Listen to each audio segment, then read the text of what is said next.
আসসালামু আলাইকুম রহমতুল্লাহ। আজকে আপনাদেরকে দেখাবো কিভাবে একটা বিজনেস সেন্টারের আন্ডারে যে অ্যাড অ্যাকাউন্ট আছে, অ্যাড অ্যাকাউন্টে কিভাবে অ্যাড রান এই অ্যাড অ্যাকাউন্টে কিভাবে পেমেন্ট মেথড অ্যাড করবেন।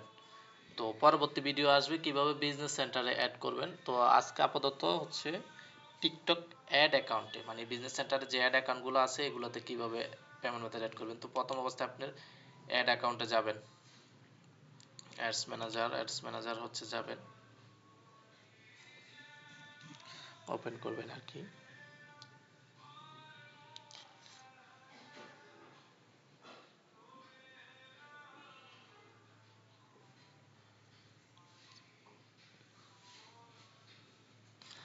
ওপেন করার পর এখানে উপরে দেখতে পাচ্ছেন অনেকগুলো অপশন চলে আসছে, দেখেন এখানে ড্যাশবোর্ড, ক্যাম্পেইন, টুলস। তো আপনারা টুলসে এখানে ক্লিক মানে মাউসটা রাখবেন। রাখার পর আপনার অপশন অনেকগুলো আসবে। তো আমরা একবারে চলে যাব লাস্টের দিকে পেমেন্ট অপশনে।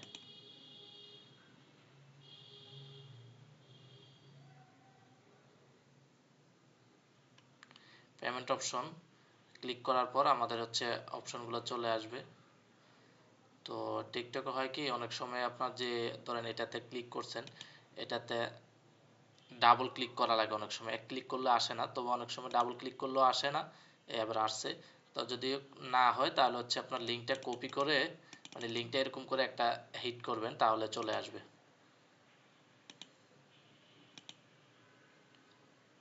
সরি। হ্যাঁ, তো এখানে পেমেন্ট মেথড অ্যাড করার জন্য আপনাকে কি করতে হবে, অ্যাড ব্যালেন্স। যদি আপনার এটা অটোমেটিক পেমেন্ট মেথড হইতো তাহলে আপনি এই লিঙ্কে পেমেন্ট মেথড এটা চলে আসতো, হয়তো বিজনেস সেন্টার এই আপনার পেমেন্ট ম্যানেজমেন্টে যাওয়ার পর ওইখানে পড়তে পারতেন। তো আমরা এখানে অ্যাড ব্যালেন্সে ক্লিক করব।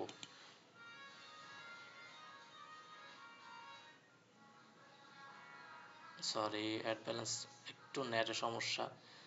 তো অ্যাড ব্যালেন্সে ক্লিক করলেও হয়তো। তো আমরা edit payment method, manage payment method. তো এখানে ম্যানেজ পেমেন্ট মেথডটা এখানে পেমেন্টে ক্লিক করব। ম্যানেজ পেমেন্ট মেথড এটাতে ক্লিক করব। তো ক্লিক করার পর অনেকগুলো অপশন আসবে। তো ক্রেডিট অর ডেবিট কার্ড আমরা এটাই সিলেক্ট থাকবে অটোমেটিক, আমরা এটাতেই করব।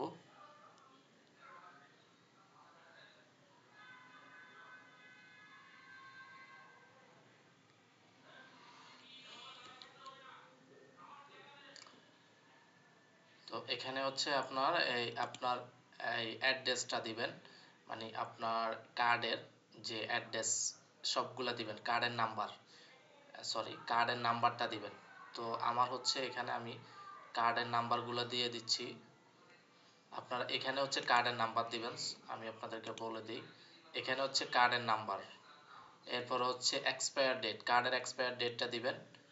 এরপর আপনার সিকিউরিটি কোড, সিবিসি যেটা বলে, এটা দিবেন। তো এরপর কার্ড হোল্ডার নেম, আপনার যে নামে অ্যাকাউন্টটা করা ওই নামটা দিবেন আর কি। কার্ডেও নামটা লেখা থাকবে, যদি আপনার দেশের কার্ড হয় তাহলে কার্ডের নামটা লেখা থাকবে। তো এখানে আমি এটা ফিল আপ করে আপনাকে পরবর্তী ধাপে চলে যাব।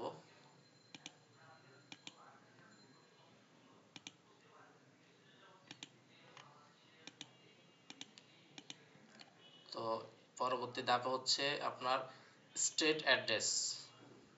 এখানে আপনি আপনার অ্যাড্রেসটা দিয়ে দিবেন। তো ধরেন আমি মোহাম্মদপুরে থাকি, ঢাকা মোহাম্মদপুর দিয়ে দিব স্টেট অ্যাড্রেস। যে অথবা আপনার দিয়ে দিবেন, আপনি ধরেন যে জায়গায় স্পেসিফিক থাকেন এটার নাম দিবেন, এরপর মোহাম্মদপুর দিয়ে দিতে পারেন। মানে আপনি আপনার মতো করে স্টেট অ্যাড্রেসটা দিবেন। এরপরে কান্ট্রি সিলেক্ট করবেন। এখানে আমরা বাংলাদেশ সিলেক্ট এখন আপাতত আমার জানা মতে নাই, তবু আপনি বাহিরের আপাতত একটা যে কোনো কান্ট্রি সিলেক্ট করে দিতে পারেন। বাংলাদেশ এখনো আসে নাই, হ্যাঁ আসছে। তো এখানে বাংলাদেশ সিলেক্ট করে দিবেন। তো বাংলাদেশ সিলেক্ট করার পর আপনি যে এরিয়াতে থাকেন এটার একটা পোস্টাল কোড থাকে। তো পোস্টাল কোডটা আপনারা সবাই জানেন, 3 অক্ষর 4 অক্ষর যেটা থাকে ওই পোস্টাল কোডটা দিবেন। দেওয়ার পর এখানে স্টেট প্রভিন্সি, আপনি যখন এটা দিবেন স্টেট অ্যাড্রেস তো দিবেন, এটা যে মানে আপনার রোড নাম্বার, স্টেট অ্যাড্রেসে রোড নাম্বার বিস্তারিত সবকিছু দিবেন স্টেট অ্যাড্রেসে। তো আর এখানে আপনি স্পেসিফিক কোন ইয়াতে থাকেন ওটা অবশ্যই দিতে হবে। ধরুন আমি ঢাকা থাকি, ঢাকা দিয়ে দিচ্ছি, স্টেট প্রভিন্সি ঢাকা মানে সিটি আর কি। তো বিভাগ এরপর হচ্ছে এখানে সিটি দিবেন, ওইখানে হচ্ছে বিভাগ দিবেন, এখানে হচ্ছে সিটি দিবেন। সিটির ভিতর হচ্ছে আপনি ধরেন আমি হচ্ছে মোহাম্মদপুরে থাকি, মোহাম্মদপুর আছে এখানে, ঢাকায় দিব, আমি তো ঢাকার ভিতরে থাকি, এগুলো হচ্ছে ঢাকার জেলা আসছে, সরি এখানে ঢাকার জেলা আসছে, জেলাগুলো দিবেন, ঢাকার জেলা। এই আর কি। এখানে হচ্ছে আপনার বিভাগ, স্টেট প্রভিন্সি বিভাগ, আর এখানে হচ্ছে আপনার সিটি মানে হচ্ছে আপনি কোন জেলায় থাকেন, জেলাটা আর কি। তো এখানে ঢাকা জেলা দিবেন। আর এখানে হচ্ছে স্টেট অ্যাড্রেস, আপনি হচ্ছে বিস্তারিত রোড নাম্বার এগুলো দিবেন, মোহাম্মদপুর এগুলো দিবেন। আর পোস্টাল কোড দিবেন মোহাম্মদপুরে, মানে আপনি যে এলাকায় থাকেন ওটা পোস্টাল কোড দিবেন। এরপর হচ্ছে এখানে সাবমিট দিবেন। সাবমিট দেওয়ার পর হচ্ছে আপনার যদি বাহিরের যে কোনো ইয়া থাকে, তো ওইখানে হচ্ছে দুইটা অপশন চাইবে, যদি আপনার বাইরের অ্যাকাউন্ট হয়, অথবা একটা হচ্ছে অ্যাপস চাবে, অ্যাপসের ভেরিফিকেশন চাবে, আর একটা হচ্ছে কোড চাবে। তো আপনারা হচ্ছে কোড দিয়ে ভেরিফিকেশনটা করে নেবেন। ওইখানে হচ্ছে আপনার $10 না হয় $20 একটা কাটে, তো এটা পরবর্তীতে আপনাকে ব্যাক করে দেয়। মানে আপনি যখন টাকাটা এই মানে ইয়া করবেন, তখন হচ্ছে এই এক এক সময় এক একটা দেয়, বেশিরভাগ হচ্ছে $20 দিয়ে থাকে, অ্যাকাউন্টের ক্ষেত্রে $20 দিয়ে থাকে, পরবর্তীতে এটা আপনাকে আবার ব্যাক করে দিবে। কিন্তু এই মানে এটা ভেরিফিকেশনের জন্য আপনার অ্যাকাউন্টটা সচল কিনা, সবকিছু ঠিক আছে কিনা, এর জন্য হচ্ছে ওরা $20 কেটে নেয়। পরবর্তীতে এটা সর্বোচ্চ 2-3 মিনিট অথবা 5-10 মিনিট 15 মিনিটের ভিতরে এটা রিফান্ড করে দেয়।